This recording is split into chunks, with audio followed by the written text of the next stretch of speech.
నమస్తే welcome to Zee Telugu news. Kiraak RP మీడియాలో ఓ సెన్సేషన్. జబర్దస్త్ తో ఎంట్రీ ఇచ్చిన కిరా కార్పి ఇప్పుడు రాజకీయాల్లో తన జబర్దస్త్ మార్క్ చూపిస్తున్నాడు.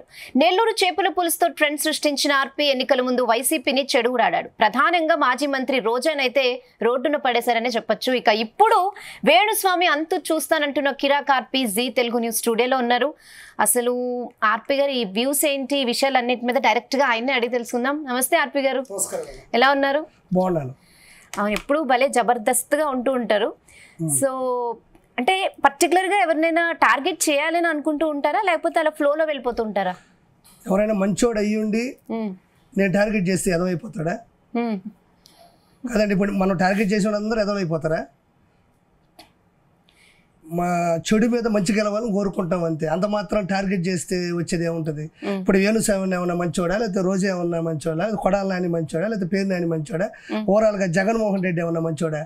నేను టార్గెట్ చేశారన్న ఏ ఒక్కరైనా ఏ గాంధీ గారు, నెహ్రూ గారు, లేకపోతే 10 మందికి అన్నదానం చేసిన వాళ్ళు ఎవరైనా ఉండి నేను టార్గెట్ చేశానని చెప్పండి. నిజాన్ని నిర్భయంగా చెప్పాలి. చంద్రబాబు నాయుడు గారు సీఎంగా ఉండాలనే ఒక అభిమానంతో నేను ముందుకెళ్ళాను తప్ప మనం టార్గెట్ చేస్తే వాళ్ళు మంచోళ్ళు అయిన మనం టార్గెట్ చేయనంత మాత్రాన వాళ్ళు రోడ్డు మీద పడిపోతారా? టార్గెట్ చేయలేదు. చంద్రబాబు నాయుడు గారు సీఎం అవ్వాలని బలంగా కోరుకోవడంలో వాళ్ళు చేసిన తప్పులు ఎత్తి చూపించాను అంతే. ఆ దేవుడు ఆలకించాడు, ఎవరు రోడ్డు మీద పడాలి అందరూ పడ్డారు అంతే. సో వీళ్ళు ఇప్పుడు మీరు చెప్పిన నేమ్స్ వాళ్ళు ఎవరు మంచోళ్ళు కాదంటారు మీరు? 100% మంచోళ్ళు అయితే ఇప్పుడు నేను చెప్పిన వాళ్ళు ఒకరు కూడా ఎందుకు గెలవలేదు? ఒక్కొరికి ఏమైనా 5,000 6,000 తేడాతో ఓడిపోయారా? 35,000 40,000 70,000 80,000 భారీ ఓట్ల సంఖ్యతో ఎందుకు ఓడిపోయారు? ఎందుకు ఓడిపోయారు అంటున్నా అంటే ప్రజాస్వామ్యంలో, డెమోక్రసీలో ప్రజల చేత, ప్రజల కొరకు, ప్రజల యొక్క థియరీలో ఒక ఎలక్షన్ జరిగేటప్పుడు అందులో ఒక వ్యక్తి ఓడిపోయాడంటే ప్రజలకు అతను నచ్చలేదని అర్థం. అది నేను చెప్పేది ఏముంది, ఓట్ల లెక్కింపు వచ్చిన ఫలితాలు మీరు గూగుల్లో కొట్టి కూడా వస్తాయి. కాబట్టి వీళ్ళు నేను టార్గెట్ చేసేది ఏముంది, జనాలు కూడా టార్గెట్ చేశారు. సో రోజా గారితో మీరు ఒకప్పుడు జబర్దస్త్ షోలో కలిసి పనిచేశారు. అవును. సో పర్సనల్ రిలేషన్ కూడా ఉంది. అప్పుడు మీరు ఒక మంచి మంచి వీడియోస్ కూడా పెట్టేవారు, మీరు ఆమెతో స్పెండ్ చేసినవి, ఆమె మీ ఇంటికి రావడము, సో ఇలాంటివన్నీ. సో అప్పుడు ఎలా ఉండేది మీ రిలేషన్షిప్? లైక్ నేను అందుకనే చాలాసార్లు చెప్పాను, ఒక షో అంటే ఎదుటోళ్ళు మంచోళ్ళ చెడ్డోళ్ళ నాకు అనవసరం. ఆ షో ప్రొడ్యూసర్ ఎవరైతే ఉంటారో ఆ షోకి ఆవిడ వల్ల రేటింగ్ వస్తా లేదని వాళ్ళు చూసుకుంటారు. నేను నిర్ణయిస్తే రోజా ఆవిడ అక్కడ కూర్చోాలా, అర్థమవుతుందా? ఎవరైతే ప్రొడ్యూసర్ డైరెక్టర్లు ఉంటారో వాళ్ళు నిర్ణయిస్తే నేను ఇటువైపు, ఇంకొకరు అటువైపు ఉన్నారు అంతే. ఆవిడ నన్ను నిర్ణయించలేదు, నేను ఆవిడ నిర్ణయించలేదు. మమ్మల్ని మీడియేటర్లుగా ప్రొడ్యూసర్ డైరెక్టర్లు అనేవాళ్ళు ఎవరు టాలెంట్ బట్టి వాళ్ళు నిర్ణయించుకున్నారు అంతే. ఆ నిర్ణయంలో ఒక పూట భోజనం చేస్తాం, ఒక పూట అక్కడిక్కడ వెళ్ళినంత మాత్రాన వాళ్ళ మంచి చెడు నాకు అవసరం లేదు. ఎప్పుడైతే పొలిటికల్గా మనం వస్తామో, మనం ఒక పార్టీ నుంచి, ఒక నిజాయితీ కలిగిన ఒక పార్టీ నుంచి ఉంటాము, అప్పుడు వాళ్ళు సమాజానికి చేస్తున్న ద్రోహం కావచ్చు, సమాజానికి చేస్తున్నటువంటి తప్పు కావచ్చు, ఏదైతే చూపించాల్సి వస్తుంది. అదే నేను వాళ్ళ ఇంటికి వెళ్ళిపోయినప్పుడు ఆవిడ మా బిర్యానీ పెట్టింది అనుకోండి, ఫర్ ఎగ్జాంపుల్ టీయో కాపీ ఊరికే సరదాగా బాగా పెట్టారు, బాగట్లేదు, బాగా పెట్టే హాస్పిటాలిటీ బాగుందని అంతవరకే అంటాం.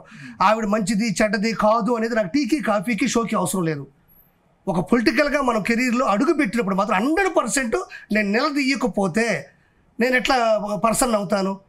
ఇప్పుడు ఒక అరాచకం చేసే వ్యక్తిని నేను ప్రశ్నించకపోతే నేను ఎందుకు ఊరికి అక్కడ పోయి పాంప్లెట్ పంచడానికి వచ్చాను పొలిటికల్లోకే?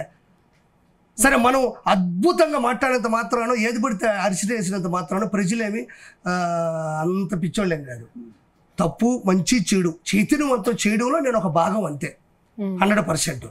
అందుకని ఈ రోజు 124 సీట్లు. ఎన్నికలు అయిపోయిన తర్వాత రోజా విదేశీ పర్యటన కుటుంబ సభ్యులతో పోతే ఆమె వేసుకున్న డ్రెస్సింగ్ సెన్స్ కూడా ఏపీలో బాగా ట్రోల్ చేస్తా ఉన్నారు. దీనిపైన మీరు ఏం చెప్తారు రోజా? సార్, ఇక్కడ ఒకటి చెప్తా, గుర్తుపెట్టుకోండి. ఎప్పుడైతే మనం ప్రజాస్వామ్యంలో ప్రజల చేత, అదే డెమోక్రసీలో ప్రజలు, ఇప్పుడు చిన్న మాట చెప్తాడు చెప్పాలంటే, ఇప్పుడు ఎలక్షన్స్ అంటే ఏంది? ఎలక్షన్స్ అంటే ఏంది? ప్రజలు ఎన్నుకుంటారు. అంటే నేను మంచిదాన్ని, నేను మంచి చేస్తాను, నేను 10 మందిలో బాగుంటాను, మీకు పథకాలు తెస్తాను, మీకోసం సెంటర్లో పోరాడతాను, మీరు ఏం చెప్తే చేస్తాను, నేను ఎన్నికల్లో ఏం చెప్పి నెరవేరుస్తాను అంటే అర్థం ఏంటి? ఇన్ని చెప్పి నేను మంచిదాన్ని, నేను మంచివాడిని అనిపించుకొని ఓట్లు వేసుకుంటే గెలిచేదాన్ని, ఎలక్షన్స్లో గెలుపట్టు దాన్ని మెంబర్ ఆఫ్ లెజిస్లేటివ్ అసెంబ్లీ కావచ్చు, లేకపోతే మెంబర్ ఆఫ్ పార్లమెంట్ కావచ్చు, ఏదైనా కావచ్చు. అంటే ప్రజల కొరకు, ప్రజల చేత ఎన్నుకోబడ్డ వ్యక్తులు 100% అలాంటి డ్రెస్ వేసుకోకూడదు. ఇంకెవరైనా బీచ్కి వెళ్ళి వేసుకున్నా వాళ్ళ కల్చర్ కావచ్చు, వాళ్ళ విధానం కావచ్చు, వాళ్ళ పద్ధతి కావచ్చు, ఎవరైతే ప్రజల చేత ఎన్నుకోబడతారో వాళ్ళు మాత్రం వాళ్ళు రోల్ మోడల్ అవ్వాలి, ఇన్స్పిరేషన్ అవ్వాలి తప్ప. ఆర్పి గారు చాలా మంది ప్రచారాలు చేశారు, చాలా మందికి సపోర్ట్ చేశారు.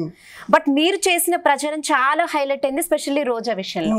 సో దీని మీద ఏమంటారు? 100% ఆ గుర్తింపు నాకు వచ్చినందుకు, ఆ మనిషిని మట్టు పెట్టడంలో ఆ గుర్తింపు ఆ వెంకటేశ్వర సాక్షిగా నాకు ఇచ్చినందుకు నేను చాలా సంతోషిస్తున్నా. మెయిన్గా చెప్పాలంటే నగిరిలో 3,000 కోట్ల రూపాయలు డబ్బులు ఎత్తేసింది. నేను ఫస్ట్ నుంచి చెప్తాను, నేను ఏ డిబేట్కైనా సిద్ధం. 3,000 కోట్ల రూపాయలు అక్రమంగా అన్నదమ్ముల సాక్షిగా వెంకటేశ్వర సాక్షిగా, వెంకటేశ్వర మళ్ళీ ఇక్కడ తప్పు చేయడు, వెంకటేశ్వర దగ్గరికి వెళ్ళడు, ఆడ దండం పెట్టడు, ఇక్కడ 100 మందిని 150 మందిని గూడ్స్ ఇలాగా తీసుకెళ్ళడు, ఆడ లెక్కలు మీకు తెలియదండి. ఒక్కొక్క కొంతమంది వెంకటేశ్వర దర్శనం కోసం వాస్తవంగా చెప్తా ఉన్నా 10 లక్షలు ఇచ్చేవాళ్ళు కూడా ఉన్నారు. అంటే వాళ్ళకి వెయిట్ చేయడం ఇష్టం ఉండదు. నేను వాస్తవం చెప్తున్నా, ఇది నిజంగా తిరుమలలో 10 లక్షలు ఇచ్చేవాళ్ళు కూడా ఉన్నారు. అంటే ఇప్పుడు పెద్దోళ్ళు ఉంటారండి. అది ఆవిడ తిరుమలలో కింద ఉండేది చంద్రగిరో లేకపోతే నగిరో లేకపోతే ఇటు అన్నమయ్య జిల్లాలో ఉండే కొన్ని జిల్లాలో లేదా ఇటువంటి అందులో నగిరి కూడా పక్కదే కదా. ఈవిడ అందులో మినిస్ట్రీ హోదాలో ఉంది.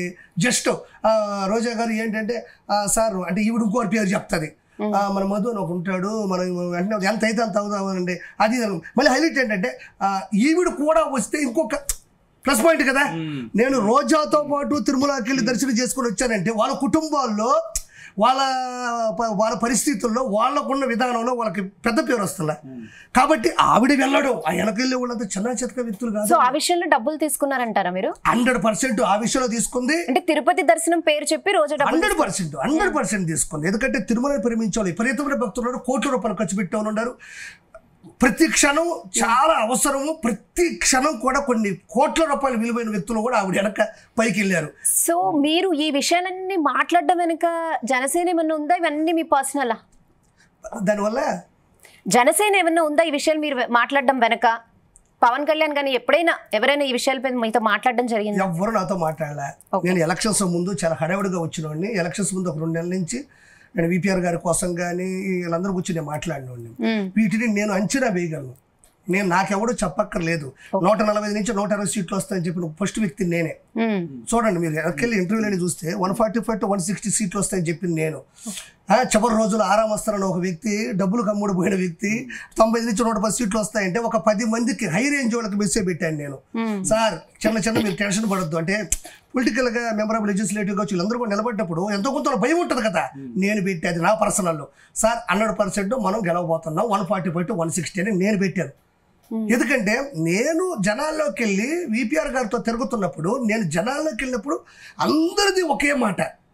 అది అనిపించింది నాకు. ఇప్పుడు గంజాయి ఉందమ్మా, ఇప్పుడు గంజాయి నెల్లూరులో దాగి నగిరిలో తాగితే నగిరిలో గంజాయి అంటే పానకం అయిపోద్దా, నెల్లూరులో గంజాయి అంటే ఉత్తురేరకం అయిపోతుందా, డ్రగ్స్ అయిపోద్దా? అన్ని చోట్ల గంజాయి అనేది ఎవరికి నచ్చదు.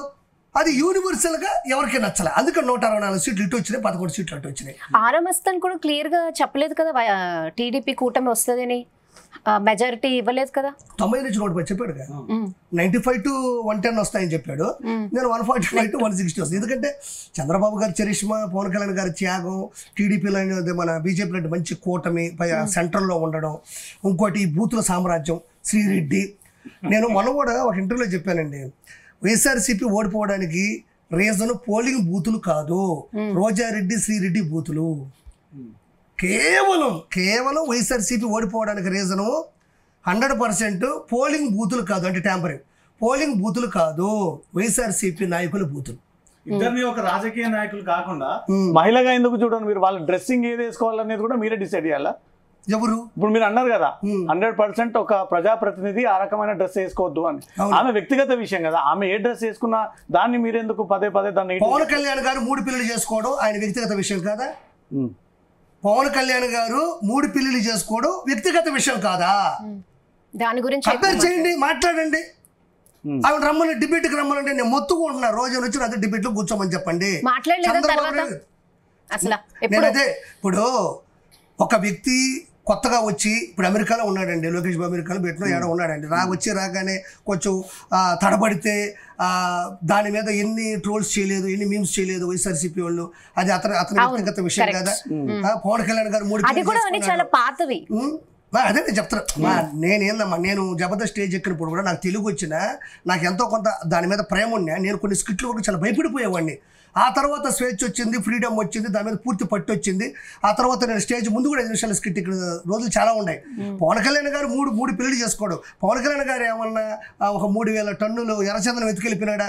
ఒకటి ఉంటుంది గుర్తుపెట్టుకోండి, ఎవరి జీవితాల్లో అయినా బైలా అంటే ఒక కోర్టు కానీ ఒక జడ్జిమెంట్ కానీ ఒక ఏదైతే గవర్నమెంట్ అథారిటీతో ఉంటుందో వాటిని పాటిస్తూ వెళ్ళిపోయేటప్పుడు మనం ప్రశ్నించకూడదు వాళ్ళని. ఒక పెళ్ళైనా 2 పెళ్ళైనా 3 పెళ్ళైనా అది వాళ్ళ ఇష్టం అంతే. వాళ్ళకి అది నచ్చలేదు, వాళ్ళు విడిపోయారు, మళ్ళీ కలిశారు, ఇంకోటి చేసుకుని ఇంతే తప్ప పవన్ కళ్యాణ్ గారు 3 పెళ్ళిళ్ళ మీద ఎన్నిసార్లు రోజా మాట్లాడలేదు. సో ఇప్పుడు ఓడిపోయిన తర్వాత ప్రతిపక్షంలో ఉండి ఆమె డెఫినెట్ గా ప్రశ్నించవచ్చు, మాట్లాడచ్చు అన్ని విషయాల మీద. అసలు కంప్లీట్ గా కనుమరుగైపోవడానికి కారణం ఏంటంటారు? రోజా కనుమరుగు ఏముందమ్మా, ఇప్పుడు కానీ నగిరిలో పోతే కొడతారు 100%. నేను చెప్తున్నా, నగిరి అంటే అవి ప్రాబ్లమ్స్ మీద మాట్లాడినా యాక్సెప్ట్ చేయరా మీరు? ఏ ప్రాబ్లమ్స్ మీద? కాన్స్టిట్యున్సీలో ఉన్న సమస్యలు, ప్రతిపక్షంలో ఉన్నారు కాబట్టి ఇప్పుడు నగరిలో గానీ ఏపీలో గానీ సమస్యల మీద మాట్లాడొచ్చు, క్వశ్చన్ చేయొచ్చు. మాటికి వస్తే ఒక ప్రెస్ మీట్ పెట్టే రోజా అంటే గెలిస్తే మాత్రం మీకు మంచి మంచి మాటలు వస్తాయి, ఎవరినైనా ఎదిరించే దమ్ము ఉంటుంది. ఎందుకంటే పోలీస్ కేసులు పెట్టరు కాబట్టి, రౌడీ రాజకీయం ఉంటుంది కాబట్టి, అన్న 151 గెలిచాడు కాబట్టి, మన చేతిలో లా ఉంది కాబట్టి, పోలీసు మొత్తం నీ చేతిలో ఉంది కాబట్టి నీ ఇష్టరాజుగా మాట్లాడతావు. ఓడిపోతే మాత్రం నీ దరిదాపుల్లో కనపడమంటే ఎట్టా? ఓడిపోయినప్పుడు కూడా ప్రశ్నించాలా, ఏదైనా చేయాలా? కానీ ఎమ్మెల్యే గెలిచిన తర్వాత ఇక్కడ ముందు కూడా మీరు చాలా మాట్లాడింది. అవును, ఎవరు? రోజా మాట్లాడింది కదా. అదేనమ్మా, ఓడిపోయిన తర్వాత ఏదంటున్నా, ఓడిపోయిన తర్వాత ఏడిపోయిందంటే ఏమనింది, నాకు అస్సలు నమ్మబుద్ధి అవట్లేదు, 11 సీట్లు ఏంటి, 11 సీట్లు ఏంటి, 160 సీట్లు వాళ్ళకేంటి అనింది. అంటే అది కూడా చెప్పకపోతే నీ అమ్మ గొడవ, మనం అసలు ఏమీ చెప్పకుండా పోయినామే, లేకపోతే భయపడిపోయి దాక్కున్నామని చెప్పడం ఒక్క చిన్న హింటు కోసం 5 నిమిషాలు చెమట పడుతూ మాట్లాడి వెళ్ళిపోయింది అంతే. మళ్ళీ లేదు, ఇక్కడ లేదా మనిషి 3000 కోట్ల రూపాయలు అవినీతి సొమ్ము, నగిరి ప్రజల సొమ్ము ఆవిడ దగ్గర ఉన్నాయి. ఇది 100%. ఒకవేళ ఆమె అవినీతి చేస్తే చట్టం ఆమెను వదలదు కదా. వదలదమ్మా. దాని ముందు నేను చెప్పిన విషయం ఇది. వాళ్ళ మీద చేసే కేసు ఫైల్ అవుతాయి, వాళ్ళ మీద చేసే ఇంట్రాగేషన్ ఉంటుంది, వాళ్ళు చేసేటన్ని లా ప్రకారం వెళ్తూ ఉంటుంది, వేరే విషయం. కానీ రోజా చేసినటువంటి అవినీతి మాత్రం చిన్న చితకమైనది కాదు. గెలవక ముందు కూడా టీడీపీ వల్ల మేము చాలా అన్నారు, ఐరన్ లెగ్ అన్నారు, చాలా చెప్పలే. ఈ ఐరన్ లెగ్ల వద్దులేండి. ఇప్పుడు ఒక చోట గెలిచి ఇంకో చోట ఓడిపోయి, లేకపోతే ఇంకో చోట గెలిచి ఇంకో చోట ఓడిపోయి, ఒక ఇంటికి పోతే ఆ ఇంట్లో కలవలేదనో, ఇవన్నీ అనుభవంతో కూడిన మాటలు కాదు. ఐరన్ లెగ్గలు ఇంకొక లెగ్గలు వద్దు, వాటి గురించి మనం చెప్పకూడదు. ఎందుకంటే 2 సార్లు ఓడిపోవచ్చు, 3సారి గెలవచ్చు, ఇంకోటిసారి. దానికి ఒక మనిషి యొక్క ప్రవర్తన కారణం అవ్వాలి తప్ప లెగ్ వాళ్ళు అది ఇప్పుడు బూతులు తిడుతుంది, లేదా వెనక ముందు చూసుకోదు, గోడకల్ గారు లాంటి వ్యక్తులు గాడిద అంటది, ఇవి చెప్పాలి మనం. ఐరన్ లెగ్ అంటే ఈ ఉడిస్తే కలిసి రాదు అనేది పద్ధతి కాదు. అది పెద్ద ఇమాజినేషన్ కాదు, అది వాళ్ళ ప్రవర్తన అంతే. మీరు జబర్దస్త్ కదా అందరికి పరిచయం అయ్యారు. జబర్దస్త్ ఆర్పి అనగానే మీ మేనరిజం తో అందరికి ఒక వెల్ నోన్ ఫేస్ అయ్యారు. సో ముందు నుంచి మీకున్న ప్యాషన్ ఎక్స్పెక్ట్ చేశారా మీరు ఈ రేంజ్ కి ఎదుగుతారు అని? ఎలా వచ్చారు అసలు? ఫస్ట్ మాది నెల్లూరు దగ్గర సగుటూరు అని మారుమూల గ్రామం. చిన్నప్పటి నుంచి ఇలానే జోకులు వేసుకుంటూ సరదా మిమిక్రీ చేస్తూ అట్లా ఇట్లా ఉన్న సందర్భాల్లో డిగ్రీ అయిపోయిన తర్వాత సడన్గా నాకే అనిపించింది కొంచెం ఇంట్రెస్ట్గా ఉందని వచ్చాను. తర్వాత కొన్ని హోటల్స్లో పనిచేశాను. దాని తర్వాత వచ్చి పిచ్చి ప్రేమ ఒక షార్ట్ ఫిల్మ్ తీశాను యూట్యూబ్లో. అది చాలా పెద్ద హిట్ అయింది. తర్వాత శ్రీహరి గారు డైరెక్షన్ చేయాలి సినిమా, అప్పుడు ఆయన హెల్త్ బాగాలేదు. తర్వాత వచ్చి జబర్దస్త్ వచ్చింది. ఆ జబర్దస్త్ చేసిన తర్వాత ఒక ఆల్మోస్ట్ అన్ని కలిపి ఒక 450 స్కిట్లు చేస్తుంటాను. దాని తర్వాత మ్యారేజ్ అయింది. దాని తర్వాత నెల్లూరు పెద్దారెడ్డి చేప పులుసు పెట్టాను.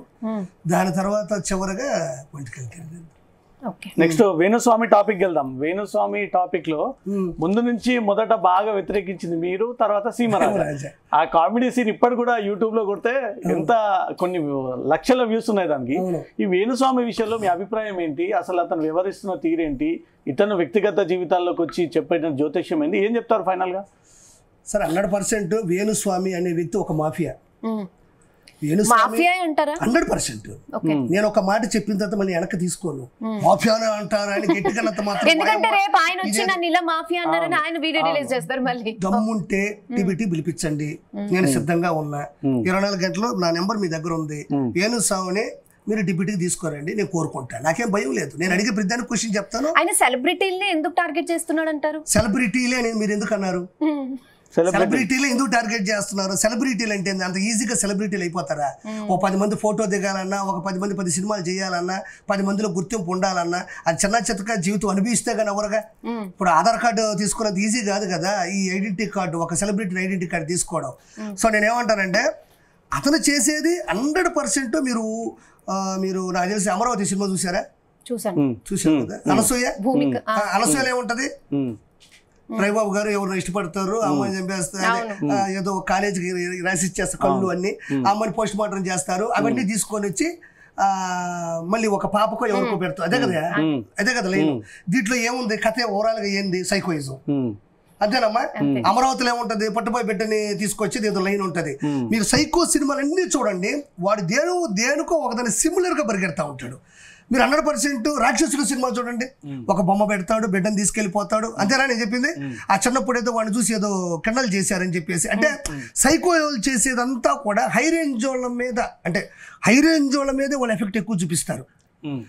నేను ఇప్పుడు చెప్పిన సైకో స్టోరీలు అన్నింటిలో కూడా ఒకే థియరీ ఉంటుంది వాళ్ళని. ఇప్పుడు మనోడు చూడు, అంతమంది నాకు చెందిన సమంత గారు అన్నారా, మళ్ళీ పోయాడు అనుకున్నాం, గట్టిగా పెట్టాం, దాని తర్వాత మళ్ళీ తిరిగి వచ్చాడు. అర్థమవుతుందా? నేను ఇట్లా జాతకం పెట్టాడు, ఒక బోర్డు ఒకటి పెట్టుకున్నాడు, పసుపు చొక్క పెట్టాడు.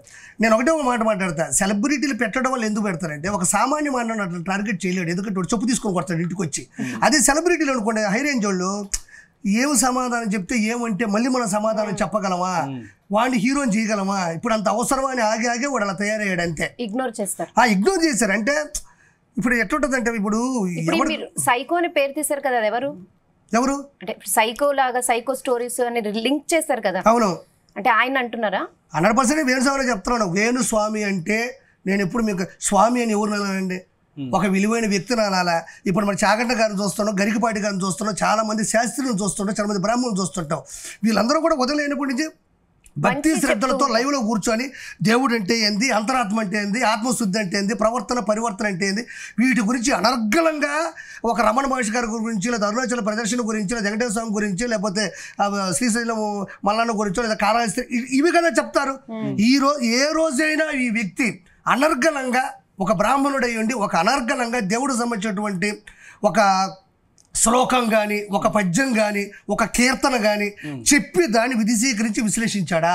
మీరు ఎక్కడైనా చూడండి, ఎప్పుడు చూసినా కేసీఆర్ గెలుస్తాడు, రేవంత్ రెడ్డి గారు ఓడిపోతాడు, ఎస్ఆర్హెచ్ గెలుస్తుంది, అభిషేక్ శర్మ అదర కొడతాడు. ఇక్కడ చూస్తే టీడీపీ తుడిచిపెట్టుకుపోతుంది, జగన్మోహన్ రెడ్డి గెలుస్తాడు. మీరు గమనించాల్సింది ఏంటంటే, ఒక ఆస్ట్రాలజర్ అయినా, ఒక బ్రాహ్మణుడైనా, ఒక మెల్లో వేసుకున్న రుద్రాక్షల సాక్షిగా మనం చెప్పాల్సింది ఏంటి? దేవుణ్ణి, సృష్టి ఏంటి, సృష్టి ధర్మం ఏంటి, సృష్టి మూలం ఏంటి, అసలు ప్రతిష్ఠ అంటే ఏంటి, వీటికి సంబంధించిన ప్రజలని చైతన్యపరుస్తూ వెళ్ళడానికే కదా వీళ్ళు ఉన్నది. ఇవన్నీ పక్కన పెట్టి మనోడు మన ప్రభాస్ గారి సినిమా ఆడదు, ఆ తర్వాత వచ్చేసి నాగ చైతన్య సమంత గారు వీపోతారు. అంటే మనోడికి ఏంటంటే, మనోడు ఏ రోజు బ్రాహ్మణు పుట్టుండొచ్చామో తప్ప ఏ రోజు బ్రాహ్మణిజం అతనికి రాదు. అతనికి ఎప్పటికీ అది ఒంటి పట్టలేదు. ఎందుకంటే ఇప్పుడు పోయినా వాళ్ళ ఇంట్లో కూర్చొని మటన్ తింటుంటాడు. ఇది 100 వాస్తవం చెప్తున్నా. అంటే ఆస్ట్రాలజీ అంటేనే ఒక పవిత్రమైన సబ్జెక్ట్, నిజంగా దానికి ఒక వాల్యూ ఉంది. అవును. సో మరి దాన్ని ఇట్లా చేస్తున్నప్పుడు మిగతా వాళ్ళు ఎవరు ఖండించట్లేదా? నేను అదే చెప్తున్నానమ్మా. అంటే అతని మీద ఒక్క పాజిటివ్ కామెంట్ చూపించండి.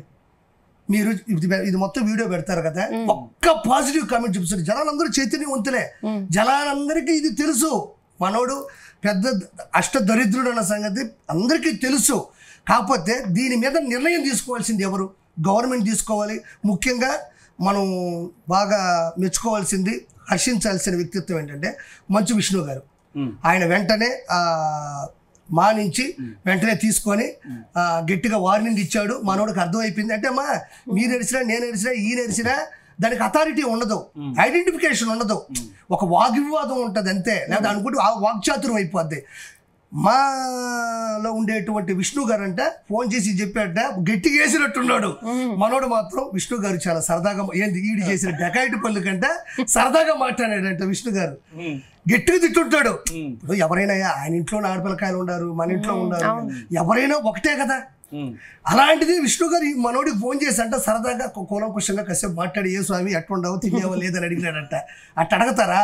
పొల్లట్టే రాళ్ళ కొడతాను అంతేనా, తల పగల కొడతాను అని తిట్టుంటాడు. దాన్ని నీట్గా తను కవర్ చేసుకుంటున్నాడు. నాకు విష్ణు గారు కూడా ఫోన్ చేసి విష్ణు అనేసాడు ఫస్ట్. గమనించారు మీరు? చూసారా లేదా మీరు? అంటే వాడు అహంకారం ఇంకా తగ్గల. విష్ణు అనబోయి మళ్ళీ విష్ణు గారు ఫోన్ చేశారు, నాకు ఆయన చెప్పాడు అంటూనే మళ్ళీ విషయం చెప్తున్నాడు. నేను ఎక్స్టెండ్ చేశాను అంటే ఒక KGF కి సెకండ్ పార్ట్ ఎట్టో, ఒక సలార్కి 2వ పార్ట్ ఎట్టో ఈయన ఎక్స్టెండ్ చెయ్యాలంట పాపం. ఇప్పుడు రాబోయే సినిమా ఏంటది యానిమల్కి ఎక్స్టెండ్ పార్ట్ ఎట్టో అట్లా ఈయన అది చెప్పేస్తే ఇది కూడా చెప్పేస్తే నా పని అయిపోద్ది ఈ లోక కళ్యాణం కోసం. అన్నమయ్య తాళపాక అన్నమయ్య గారు వెళ్తారు లాస్ట్లో అవన్నీ పట్టుకొని, స్వామి నా పని అయిపోయింది స్వామి, ఇంకా నా వల్ల కాదు స్వామి అంటే పూర్తి చేసి దేవుడి సన్నిధిలోకి వెళ్ళిపోయి ఇంకా నేను చేయాల్సినంతా చేసేసాను, నా కీర్తనలు అంటారు కదా అట్లా వీడు ఎక్స్టెండ్ చేయాలంట. వీడు ఎక్స్టెండ్ చేస్తే వీడు చేసిన ప్రపంచంలో గొప్ప పని వీడు చేసింది దాన్ని ఏమంటారంటే ఆ మాటని అంటే పూర్తి స్థాయి పని పూర్తి అయిపోయింది అనేటట్టు చేస్తున్నాడంట. సో భయపెడితే భయపడి ఉంటాడు. నాగార్జున ఫ్యామిలీని ఎక్కువగా టార్గెట్ చేస్తున్నాడు ఆయన. ఎందుకంటే లాస్ట్ టైం మీరు చెప్పినట్టు సమంత చేతనే విడిపోతారని చెప్పి అదో పెద్ద అప్పటి నుంచి ఎక్కువ బాగా సెన్సేషన్ అయ్యాడు. ఇప్పుడు మళ్ళీ రీసెంట్గా ఎంగేజ్మెంట్ అయితే ఆ విషయం మీద కూడా మాట్లాడుతున్నాడు. అవును. సో ఎందుకు అంటే ఈ ఫ్యామిలీ ఏం మాట్లాడరు అని నేను టార్గెట్ చేస్తున్నానంట. ఇప్పుడు రెహానా గారు ఈడు ఎవడైతే ఉన్నాడో ఎవడు ఈ వేణు స్వామి అనకూడదు, చంపేస్తాం ఒకసారి. స్వామి అంటే మళ్ళీ గౌరవించిన పేరు వేణుస్వామి కదా, స్వామిని పెట్టుకున్నాడమ్మా నీకు తెలియదు, స్వామిని కలిపేశాడా మనిషి. మామూలుగా చూస్తే మటన్ 2 కేజీలు తింటాడు, 2 కేజీలు ఫారిన్ మందు తాగుతాడు, నా 15 సిగరెట్లు తాగుతాడు. నువ్వు ఎప్పుడు చూసినా ఎప్పుడైనా నువ్వు కెమెరా పట్టుకొని రెడీగా ఉండు, నేను చెప్పినప్పుడు రా మనోడు మంచిగా ఇంటర్వ్యూ ఇప్పిస్తా. ఎక్కడ ఈ పబ్బులో ఇప్పిస్తాను నేను. బ్రహ్మాండంగా తాగి అక్కడ ఎవరేం మాట్లాడకుండా ఏంటుంటాడు. ఇప్పుడు 2 గ్లాసులు తాగితే ఒక రకం, 4 గ్లాసులు తాగిన తర్వాత మంచిగా ఎట్టుంటది. ఆయన ఓనర్ అంట కదా, పబ్బు ఓనర్ అట, అది బిజినెస్ చూసుకోవడానికి వెళ్తున్నాడు. అతను బ్రాహ్మణ కులంలో పుట్టిన అసమర్థుడు. ఒరిజినల్ గా చెప్పాలంటే మంచి విష్ణుబాబు కాదు, అతని మీద చర్య తీసుకోవాల్సింది బ్రాహ్మణులు తీసుకోవాలా. ఈ బ్రాహ్మణిజాన్ని అంతరింపు చేస్తున్నాడు అతను. బ్రాహ్మణ కులంలో పుట్టిన ప్రతి ఒక్కరిని అంటే ప్రతి ఒక్కరి యొక్క వ్యక్తిత్వాన్ని అతను దెబ్బతీస్తున్నాడు, బ్రాహ్మణ తత్వాన్ని ముంచేస్తున్నాడు. ఎందుకంటే కామాఖ్య దేవాలయానికి తీసుకెళ్తాడు, మీకు తెలియదు కొన్ని బూతులు జరుగుండే. నేను ఇక్కడ చెప్పలేను, మనం విశ్లేషించలేను, క్షమించాలి. నాకు తెలిసిన కొన్ని తెలిస్తే మీరు బిత్తరపోతారు, అది నేను విశ్లేషించలేను ఇక్కడ. నేనేం చేయాలి చెప్పు? కొన్ని ఏదని చెప్పండి, మొత్తం డీప్ గా కాకుండా చెప్పలేము. అది అంటే ఇప్పుడు కామాఖ్య దేవాలయానికి తీసుకెళ్తాడు, ఆ దేవాలయం గురించి మీరు కొట్టి చూడండి, ఓకేనా? మీరు ఎప్పుడు ఎయిర్పోర్ట్ పోయినా ఎవరెవరు మోడల్స్ తీసుకెళ్తాడు, అమ్మాయిని పట్టుకెళ్ళిపోతారు. ఎందుకు తీసుకెళ్తారు? అది ఒక మాఫియా. వాడు రియల్ ఎస్టేట్ చేస్తాడు, తర్వాత డ్రగ్స్ అమ్ముతాడు. సీరియస్గా చెప్తున్నాను నేను, నా మాట నమ్మండి. ఇవన్నీ చేస్తాడు అతని దగ్గర. మినిమం నాకు తెలిసి అతని దగ్గర నా లెక్క ప్రకారం చాలా 500 కోట్లు ఆస్తుంటది. నేను ఈ క్వశ్చన్ ఏ గవర్నమెంట్ నేను ప్రశ్నిస్తాను, క్షమించాలా, ఎందుకంటే వాళ్ళకి తెలియకపోవచ్చు. 300 కోట్ల నుంచి మినిమం 500 కోట్ల ఆస్తే మినిమం ఒకటి చెప్పడం మీకు, వరంగల్ దగ్గర ఇదేనండి. ఇదే ఇప్పుడు మీరు ఉన్నారా, ఒక బిచ్చగాడు వస్తే 10 రూపాయలు 2 పైసలు ఆలోచిస్తాం, ఏమన్నీ బాగున్నాయి కదా, కాళ్ళు చేతులు అప్పుడు అడుక్కోవచ్చు కదా అనిపిస్తుంది. మనం కారు వేసుకుని జూబిలీ చెక్ పోస్ట్ దగ్గర నిలబడితే వాడు ఇలా అంటుంటాడు, సార్ పెన్నులు ఆడికి 10 కొనడానికి. మనిషి వీక్నెస్ ఏంటంటే బాడీలో నువ్వు ఎందుకు ఓడిపోతున్నావు తెలుసా అనగానే, ఎందుకు స్వామి అంటే నువ్వు ఒక యాగం చేసుకోలేకపోవడం వల్ల అనగానే, అమ్మో నిజమే కదా ఇది, యాగం చేయలేప్పుడు ఏం చేయాలి సార్, పోదాం బా అని టికెట్లు వేయించుకొని మళ్ళీ దానికి ఏం చెప్తారు తెలుసా, నువ్వు 3 గ్లాసులు తాగు, నేను 3 గ్లాసులు తాగుతా, 2 కేజీల మటన్ లేత మటన్ వండించుకొని ఆడబెట్టి 4 సిగరెట్లు తాగుతూ, అంటే తన యాగం కానీ యజ్ఞం కానీ పప్పుతో కూడింది అయ్యి ఉంటుంది. ఆ యజ్ఞంలో కూడా ఈ ఫిష్ ఉంటది, మటన్ ఉంటది, బీర్ బాటిల్. సార్ మనం చెప్పలేము సార్, అవి ఒక్కసారి సిక్కి చమ్మటలు కూడా పెట్టిస్తాడు అతను. బ్రహ్మాండంగా తాగి హైలైట్ ఏం తెలుసా, నాకు ఈ మధ్య తెలిసింది, ముందు 2 గ్లాసులు పోస్తాడు వాడికి. 2 గ్లాసులు తాగిన తర్వాత ఎవరైనా ఏం చేస్తారమ్మా, వాడు బర్స్ట్ అయిపోతారు కదా, వాడు అన్నీ చెప్పిన తర్వాత ఆ తర్వాత వాడి గురించి వాడికి చెప్తాడట. అర్థమైంది నేను చెప్పింది మీకు. ఒకటి కాదు, ఇలాంటి ఒకటి కాదు. వరంగల్ దగ్గర సరస్వతి దేవాలయం దగ్గర 5 ఎకరాల ఫామ్ హౌస్ ఉంది. ఒక సాధారణమైనటువంటి బ్రాహ్మణ కుటుంబంలో పుట్టిన ఒక వ్యక్తికి 5 ఎకరాల ఫామ్ హౌస్. ఏ బ్రాహ్మణుడికైనా అరే ఫామ్ హౌస్ ఉండాలి, అనే పదాలు మనం ఎక్కువగా వింటామండి. వింటాం మనం. చాలా తక్కువ. వాళ్ళు ఎలా ఉన్నా సౌమ్యంగా ఉంటారు, వివాద రహితంగా ఉంటారు. వాళ్ళ పద్ధతులన్నీ చాలా చాలా నెమ్మదత్వంగా ఉంటాయి. అవునా కదా? ఇలానే కదా ఉంటాయి. మనోడు కట్ట కాదు, ఒక డాన్లకి ఒక రౌడీలకి ఎట్లా ఉంటాయో అలా అలా సమాజం కావాలి మనోడికి. 5 ఎకరాల ఫామ్ హౌస్ మన వరంగల్ దగ్గర సరస్వతి దేవాల దగ్గర లేవు అని అతను నాకు చెప్పాలి. ఇప్పుడుకైనా అతని మీద ఖచ్చితంగా దృష్టి పెడితే 300 కోట్ల నుంచి 500 కోట్ల ఆస్తి అతనికి ఉంది. కేజీల బంగారం ఇంట్లో ఉంది, కేజీల బంగారం ఉంది ఇంట్లో. డ్రగ్స్ కూడా అన్నారు కదా, 100% అని చెప్తున్నాను కదా. అతను చెక్ చేయండి. వేణుస్వామి అనే వ్యక్తిని, నేనేమంటున్నానంటేనమ్మా, ఇప్పుడు మనం ఎవరిని ఎక్కువ నిందిస్తాం? ఎవడైతే ఫేమస్ అవ్వాలనుకుంటున్నాడో, లేదా ఎవడైతే ఫేమస్ అయినాడో, ఎవడైతే ఇలా డకాయిట్ పనులు చేస్తారో వాళ్ళ మాత్రమే మనం ఎందుకు చెక్ చేయాలనుకుంటాం? క్షమించాలి, మీరు చెప్పండి. నువ్వు 10 మందికి నీతులు చెబుతూ నువ్వు ఈ పనులు చేస్తూ ఉన్నప్పుడు ఆ చెప్పే నీతి వక్రీకరించబడింది, వాడు అదే తీసేసుకుంటే ఎదుటోడు. ఇప్పుడు పైలట్ ఉంటాడమ్మా, తోతో గంజ వేసుకుంటూ ఒప్పుకుంటావా?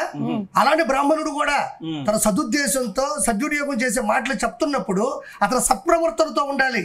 లేకపోతే ఏమవుతుందని మీకు చెప్తున్నాను నేను. 300 కోట్ల అలిగేషన్ అంటే చాలా పెద్దది ఆర్పి. 300 కోట్లు సంపాదించాలే వ్యక్తి ముఖ్యమంత్రి. సరే, అలిగేషన్ మీరు అంటున్నారు, నేను 300 కోట్లని అన్నా, దాన్ని మీరు ఎందుకు అంత సీరియస్ గా తీసుకుంటున్నారు? నాగచంద్ర సమంత గారితో కూడా సీరియస్ గా తీసుకోండి. ఫస్ట్ ఆఫ్ ఆల్ తీసుకున్నారు. నిన్న మహిళా జర్నలిస్టులు చేశారు, విష్ణుబాబు గారు తీసుకున్నారు. ఇంకొకటి, చంద్రబాబు నాయుడు అసలు గెలవడని చెప్పాడు వేణుస్వామి. గెలిచిన తర్వాత వీడియో పోస్ట్ చేశాను. నేను ఇప్పుడు చెప్తా, గుర్తుపెట్టుకున్నా. 100% నేను చెప్పేది నిజం. మన చంద్రబాబు గారు ఓడిపోవాలని వైఎస్ జగన్మోహన్ రెడ్డి దగ్గర నాకు తెలిసి దరిదాపు ఒక 15 కోట్లు తీసుకుంటాడు. ఈయనేం చేస్తాడు? ఏం చేసేది ఏంది? ఇప్పుడు సమంత గారిది నాగచంద్ర గారు చెప్పాడమ్మా. అది ఎట్ట చెప్పాడు? నేను అప్పుడే చెప్పిన, ఏదో పబ్బులో విన్నాడు. ఏమండి, ఎవరైనా ఒక వ్యక్తి విడిపోయినా, లేకపోతే ఇప్పుడు చిరంజీవి గారు సినిమా చేస్తున్నారండి, పెద్ద సినిమా అనుకోండి, ఈ ఇండస్ట్రీ వాళ్ళకి తెలీదా? ఎందుకు తెలుస్తుంది చెప్పండి? ఒక రైటర్ పురమాయించుకుంటారు, ఒక ఆఫీస్ తీసుకుంటారు, ఒక ఆఫీస్ బాయ్ ఉంటాడు, అది మామూలుగానే లోకల్ గానే ఆర్టిస్టులు ఫోన్ చేస్తారు, ఆడిషన్స్ పెట్టుకుంటారు కదా, తెలిసిపోతుంది కదా. అట్లానే ఒక 2 వ్యక్తులు అత్యంత ఫేమస్ ఉండే వ్యక్తులు వాళ్ళలో వాళ్ళు నచ్చక వెళ్ళిపోయేటప్పుడు ఎంతో కొంతమందికి ఆ విశ్లేషణ తెలిసినప్పుడు దాన్ని పట్టుకుంటాడు. ఆడు దాన్ని పట్టుకొని చెప్పి జనాలు నమ్మించిన తర్వాత అప్పుడు రంగంలోకి దిగాడు. చాలా తెలివితేటలు, వేణు అనేవాడు చాలా పెద్ద తెలివితేటలు. ఆ రంగంలో దిగి నాగ చైతన్యం వాళ్ళది ఇంత పెద్ద లోతుగా ఉండే కుటుంబాల్లో ఉండేటువంటి విషయాన్నే వీడు పట్టుకట్టాలంటే వీడికి తెలివితేటలు ఉన్నాయి అన్న ఒక్క ఉద్దేశాన్నే ఉనికిగా చేసుకొని దాంతోపాటు ఇవన్నీ పెట్టాడు. ఎస్ఆర్హెచ్ గెలుస్తుంది, ఇక్కడ బీఆర్ఎస్ దగ్గర డబ్బులు తీసుకుంటాడు. క్షమించు, ఎందుకంటే అంటే ఏమవుతుందంటే హిప్నోటిజం. ఆ వేణుస్వామి చెప్పాడు అంటే ఇప్పుడు బీఆర్ఎస్ గెలుస్తానంటే బీఆర్ఎస్ గెలుస్తుంది, పెట్టండి రా అంటే కొంతమంది అటు ఇటు ఓట్లు వేయాలనుకుంటుంటారు కదమ్మా, వీళ్ళు గెలవరేమో, మళ్ళీ బీఆర్ఎస్ అనా, అది యేసు కూడా వేస్ట్ కదా అని అలా మరల్చడానికి, అలా మార్చడానికి, అలా డైవర్ట్ చేయడానికి వాడినటువంటి పెద్ద డబ్బులు తీసుకుని చెప్పాడు. 100% డబ్బులు తీసుకోకుండా అతను ఏ పని చేయడు. ఇంకోటి, జగన్మోహన్ రెడ్డి నాకు తెలిసి 25 కోట్ల వరకు బ్లాక్ మనీ ఇచ్చాడు. అందుకే చంద్రబాబు నాయుడు ఓడిపోతారని చెప్పారు. అంటే దేవుడి దేవుళ్ళ గెలిచేసినాము, సంతోషం, అది ఆ వెంకటేశ్వరం చూసుకున్నాడు, అయిపోయింది. మనోడు ఏంటంటే మేకప్. అంటే నేను ఇలా చెప్తాను సార్, నేను ఇలా చెప్పానంటే ఆ ఓట్లు అందరూ కూడా డైవర్ట్ అయిపోతారు. వాళ్ళ ఆలోచన ఎట్టుంటుంది అంటే, ఓహో ఇలా చెప్పాడంటే, వేణుస్వామి చెప్పాడంటే అది కరెక్టు, అది నిజము, కాబట్టి మనం ఇటేసేద్దాం అని భ్రమింపజేద్దాం, హిప్నోటిజం చేద్దాం అనుకున్నారు. వేణుస్వామి దగ్గరికి సాధారణ వ్యక్తులు ఎవరు పోయి కలిసి ఈ జ్యోతిష్యం చెప్పుకున్నటువంటి సందర్భాలు లేవు. అందరు కూడా హైఫై. ఆయన ప్రొఫైల్ చూస్తే మొత్తం top most Hollywood, Bollywood, Tollywood హీరోయిన్లు మాత్రమే ఉంటారు. ఎందుకు అంతగానం వేణుస్వామి నమ్మి అతని దగ్గరికి వెళ్ళి జ్యోతిష్యం చెప్పించుకుంటారు? చిన్న మాట అండి, పిఎం గారితో ఫోటో పెట్టాడు, చూశారు మీరు? అవును. ఎప్పుడు దిగాడు పిఎం గారితో ఫోటో? అది ఆల్రెడీ ఎవరో తీసుకున్న ఫోటోని జస్ట్ ఇలా కట్ చేసి పెట్టాడు, అంతే. ఇది నేను చెప్పిన తర్వాత మీరేమంటారు? ఇంకా అన్ని మార్ఫింగ్ అతను. అంటే ఈ హీరోయిన్స్ ఇవన్నీ కొంతమంది ఉంటారు, తెలియని వాళ్ళు ఉండొచ్చు. అదే చెప్పారు కదా, ఎక్కడో ఎప్పుడు ఇతను గురించి తెలియని వాళ్ళనే టార్గెట్ చేసుకుని గబక్కన పట్టేసుకుంటాడు. నాలాంటి తగిలాడు అనుకో, ఆడాడు దాక్కుంటాడు, అట్ట పోతాడు అంతే. అతను 100% నాకు నచ్చింది. ఎందుకంటే అతను ఫస్ట్ ఆఫ్ ఆల్ అతను చేసింది అంటే 100% టీడీపీని సర్వనాశనం చేద్దామని జగన్మోహన్ రెడ్డి దగ్గర డబ్బులు తీసుకున్నాడు. వీడు ఆటలు అక్కడ ఆడ ఒక వీడియో పెట్టాడు ఆయన ఆల్రెడీ, నేను ఇంకెప్పుడు జాతకం చెప్పను అని. కొన్ని రోజులు సైలెంట్ అయిపోయాడు, మళ్ళీ స్టార్ట్ చేశాడు. ఎందుకంటారు? కుక్క తోక వంకర. అంటే ఎవరో గంజాయి తాగుంటాడు, నీ అంతటోళ్ళు లేడని ఉంటారు. కనీసం ఇంట్లో ఉండే ఆడవాళ్ళైనా చెప్పాలి కదా, ఏమండి మనకి ఒక కూతురు ఉంది, నేను ఒక వైపున ఆడ మనిషిని, మనం కూడా విడిపోతాం లేదన్నది ఒకటి కూడా మనం జడ్జ్ చేయడానికి, మనం ఎవరిని జడ్జ్ చేయకూడదు. ఎప్పుడు గుర్తుపెట్టుకోండి, ఈ ప్రపంచంలో అందరూ ఎదగాలనుకుంటారు. అదేది ఏ ఆస్ట్రాలజర్ చెప్తేను, ఆస్ట్రేలియాకు పోతేను, ఏ అమెరికాలో స్థిరపడితేను గెలుపు కాదండి. ఒక వ్యక్తిని నిర్ణయించే, అంటే ఒక వ్యక్తిని అంటే ఎట్లా అంటే ఇతను విద్య ఏంటంటే అలా చెప్పేసామనుకో, అలా ఒక మాట అనేసామనుకోండి, ఎవరికైనా ఒక గిల్టీ ఉంటుంది. మనం ఈ రోడ్డు మీద పోతున్నామా, ఏదో ఒక రోజు స్కిడ్ అయి పడిపోయాం 30 సంవత్సరాల దాకా ఉంటుంది ఎఫెక్ట్. ఆడిపోయినంత సేపు ఇక్కడ నేను ఎందుకు పడ్డాను, అసలు ఎందుకు వచ్చాను నేను, అది టార్గెట్ చేసుకుంటాడు. ఒక రోడ్డు మీద పోతున్నప్పుడు సడన్ గా వర్షం వచ్చో లేదా కుక్క వచ్చో ఏదో పడ్డాం కదా, అందులో మనం ఫ్రంట్ బ్రేక్ వేసామా లేదంటే మనం తాగున్నామా, ఇవి కాదు లాజిక్. ఆ రోడ్డు దగ్గర ఏదో దెయ్యమో గాలి ఉంది ఇలా తీసుకుంటాం కదా. అలాంటి దాన్ని మనుషుల మీద ఎఫెక్ట్ చూపిస్తారు. అది చాలా పెద్ద తప్పు. ఒకరు లోతైన జీవితంలోకి వెళ్ళి, ఇప్పుడు ఎట్టండి, ఇప్పుడు ఫర్ ఎగ్జాంపుల్ ఎవరు మొన్న ఎన్ని సీట్లు వచ్చాయి కూటమికి, ఎన్ని సీట్లు వచ్చాయి? 164 164 కూటమికి వచ్చాయి, 11 వచ్చాయి. ఇవి నిర్ధారితమైనటువంటి, అంటే నిర్ధారించబడినటువంటి లెక్కలు. అవి చెప్పొచ్చు. మన భారతదేశానికి రాజధాని ఏంటి అంటే ఢిల్లీ అని చెప్పొచ్చు, తెలంగాణకి హైదరాబాద్, దానికి అమరావతి చెప్పొచ్చు, చెన్నై తమిళనాడు, ఇవన్నీ చెప్పొచ్చు. ఎందుకంటే ఆర్గనైజ్డ్ గా పూర్తిగా చెప్పగలిగినట్టు అవి చెప్పొచ్చు. కానీ మనుషుల మధ్యన ప్రేమించుకొని ముందుకెళ్ళినటువంటి వాళ్ళ మీద ఇలాంటి ప్రభావితమైనటువంటి మాటలు కానీ ఊహాగానాలు కానీ 100% చేయకూడదు. ఇది చట్టపరంగా కానీ అంటే ఎదుటోని విరక్తి పొందించడం అవుతుంది. ఇది ఇప్పుడు మీరు లైవ్ మాట్లాడుతుంటే కింద ఒక అతను కామెంట్ పెట్టాడు, ఇది ఖచ్చితంగా ఆర్పీని అడగండి అని. వేణుస్వామి వాళ్ళ వైఫ్ తో డివోర్స్ అవుతుంది, ఇది పెద్ద ఆస్ట్రాలజర్ చెప్పాడు, వేణుస్వామి దీనిపైన ఏం స్పందిస్తారు చెప్పండి అని చెప్పి కింద కామెంట్ పెట్టాడు. మీరు మీ భార్య కూడా త్వరలో విడిపోతా ఉన్నారు, నాకు ఒక పెద్ద ఆస్ట్రాలజర్ చెప్పాడు అంటూ కూడా కింద కామెంట్ పెట్టాడు. ఇప్పుడు దీనిపైన ఏమంటారు మీరు? మీరు చెప్పింది మంచి మాట, కానీ వాళ్ళు ఏమి విడిపోరు, మీరే టెన్షన్ పడద్దు. వాళ్ళిద్దరు తెలిసే చేస్తారు ఏ పని అయినా. భార్య కూడా తెలుసు 100%. ఇప్పుడు నేను ఉన్నానండి, ఇక్కడ ఒక మాట మాట్లాడేసి వెళ్ళిపోయాను, ఇంటికి వెళ్ళి నేను మళ్ళీ పక్క రోజు అదే మాట మాట్లాడంటే నా భార్య ఒప్పుకున్నట్టేగా. భార్య భర్తలు ఇద్దరు కలిసే వాళ్ళిద్దరు కలిసే చేస్తున్నారు, అందులో నో డౌట్. అది నిన్న కూడా ఆవిడేదో వీడియో పెట్టి మా ఆయన్ని పట్టుకుని అట్లా అంటున్నారు ఇట్లా అంటున్నారు, అసలు మీడియా అంటే ఎలా ఉండాలో తెలుసా, మీడియా ఇట్లా కాదు అనింది. కానీ మా ఆయన చేసిన తప్పు అది ఎప్పటికీ క్షమించరానిదేను, లేకపోతే మమ్మల్ని క్షమించడం ఒక మాట అనిందా అంటున్నాను నేను ఈరోజు. క్వశ్చన్ చేస్తాను, తన భర్తను వెనకేసుకొని వస్తుంది కానీ, అంటే ఇద్దరు కలిసే చేస్తున్నారు. దొందే. ఇప్పుడు ఎదుటోళ్ళు కుటుంబంలోకి వెళ్ళిపోయి తొంగి చూసి మాట్లాడే మాటల్ని దానివల్ల జరగవు. ఇప్పుడు సమంత గారు వాళ్ళు విడిపోయారన్నా, లేకపోతే రేపు ఇంకోటి విడిపోయారన్నా, లేకపోతే ఇంకోటి సీఎం అవుతారన్నా, అది వాళ్ళు విరక్తి పొందిన మనసులో లేకపోతే విచిత్రమైన ఆలోచనల నుంచి పుట్టాలి తప్ప, ఈడొచ్చేసి కావాలనే టార్గెట్ చేస్తే నాగార్జున గారు వచ్చి మాట్లాడితే ఇంకా బాగుంటుందని కోరుకుంటాడు. వాళ్ళు రారు, మనోడది కోరుకుంటాడు అంటున్నాను. మీకు అర్థం నేను చెప్పిందా అది. ఓకే, ఇక వైజాగ్లో మనం ఇప్పుడు చూస్తున్నాం దువ్వాడ శ్రీనివాస్ విషయం. సో దాని మీద మీ ఒపీనియన్ ఏంటి? అమ్మ, వాళ్ళు ఇలాంటి ఎన్నెన్నో ఉన్నాయి. వాళ్ళు 1, 2, 3 గారు వైసీపీ వాళ్ళు ఒకటే కాదు. ఇది అంబటి రాంబాబుతో స్టార్ట్ అయింది, గోరంట్ల మాధవ్తో స్టార్ట్ అయింది. ఏమన్నా గోరంట్ల మాధవ్ మొత్తం ఇప్పించి 2 షోలు వేసాడు. అది మనం అందరూ చూడకూడదు, తప్పు. తర్వాత అదే అంబటి రాంబాబు ఫోన్లో శ్రీకన్య అని మాట్లాడినాడు. ఇదే విషయం మీద ఇతను ఉన్నాడు. ఇతనైతే డైరెక్ట్గా సరే పట్టుబడ్డాడు, అయిపోయింది, గొడవలు చేసే వాళ్ళు కూతుర్లు వచ్చినారు, ఆడవరు సంతోషం, ఇంకా నోరు మూసుకొని ఉండాలి. అట్ట కాదంట, ఆవిడకి ఎంత ధైర్యం ఇచ్చుంటాడు. ఇతను చూడు ఏమన్నాడు, క్షమించాలి, నేను అతను కలిసే ఉన్నాం కానీ పెళ్లి చేసుకోలేదు, పెళ్లి చేసుకుంటే అది ఇల్లీగల్ అవుతుంది, నాకు మా ఆయన విడాకులు ఇవ్వలేదు, ఆవిడికి ఆయన విడాకులు. ఎవరన్నా ఇదే మాటలు ఇయ్యా, కేర్ టేకర్ ఫిలాసఫర్. కానీ ఆమె నాకు అసలు ఇవేం నచ్చట్లేదు, అందుకే నేను సూసైడ్ చేసుకోవాలనుకున్నాను అని. సూసైడ్ చేసుకుంటే ఏం దెబ్బలు తగిలినాయి, నుంచి దెబ్బలు వచ్చినాయి, ఏ కారు ఎక్కడి నుంచి వచ్చింది, ఏ కారు ఏది గుద్దింది, ఎందుకు సీసీ కెమెరాలు కారులో ఉండవు కాబట్టి నేను అన్ని ఎంట లోపల కెమెరాలు ఇవన్నీ. సరే ఆవిడ ఏదో బాగాలేక పడిపోయింది, ఓకే, దానికి కొంచెం బాధపడదాం, 2 కన్నీటి చుక్కలు వదిలేద్దాం, అయిపోయింది. దానికి ముందు స్పృహలోనే నువ్వు మాట్లాడు, నా బిడ్డలు నాకు ఫోన్ చేసి తిట్టారు, బాధ అనిపించింది అని. నీ బిడ్డలేంది, ఏ బిడ్డనే తిడతారు, బిడ్డ దాకా పోయేవేంది, నువ్వు కూడా ఒక తల్లికి బిడ్డవే కదా, మనకు కూడా కొంచెం సిగ్గు ఉండాలి కదా. అతను ఇప్పుడు సరే నువ్వు విడాకులు తీసుకో, ఆయనతో విడాకులు తీసుకో, మీరు పెళ్లి చేసుకుంటే చట్టం ఒప్పుకుంటుంది, ఏదైతే ఓకే. ఆఖరికి నీ చట్టం అని నీ బిడ్డలో ఒప్పుకోలేదు నిన్ను. నువ్వు ఎవరికి భయపడతావు? దేవుడికి, మీ అమ్మకి కొంచెం వయసు వచ్చేసింది కాబట్టి నీ బిడ్డలకి మీకు పుట్టారు కాబట్టి. ఇప్పుడు ఆ బిడ్డలని ఎందుకు తిట్టారు? ఎంతసేపు మనం 100% అది ఏ సినిమాదే, క్రాక్ సినిమాలో జేమి క్యారెక్టర్లా ఉందాము, ఎవరికి? సముద్రకని గారికి. అట్టేగా ఉంటుంది, అట్టే కదా. సముద్రకని గారితో ఎవరు ఉంటారు? జేమ్ అని ఒక క్యారెక్టర్ ఉంటుంది. అలా ఉండాలనుకుంటే ఎట్లా?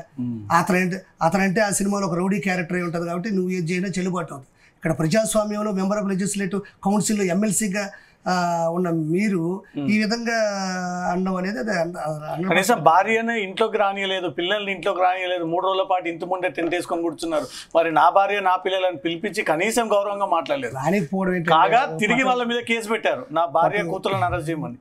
కొట్టడానికి సిద్ధపడడం, కర్ర తీసుకొని మీద ఎత్తేయడం. తర్వాత అక్కడ ప్రెస్ మీట్లో కూర్చొని పవన్ కళ్యాణ్ గారిని ఆ రోజు ఎందుకన్నా నాకే అర్థం కావట్లేదు, నాకు కూడా సమస్యగా ఉంది, ఆయనకి ఏ సమస్య ఉందని అనడం.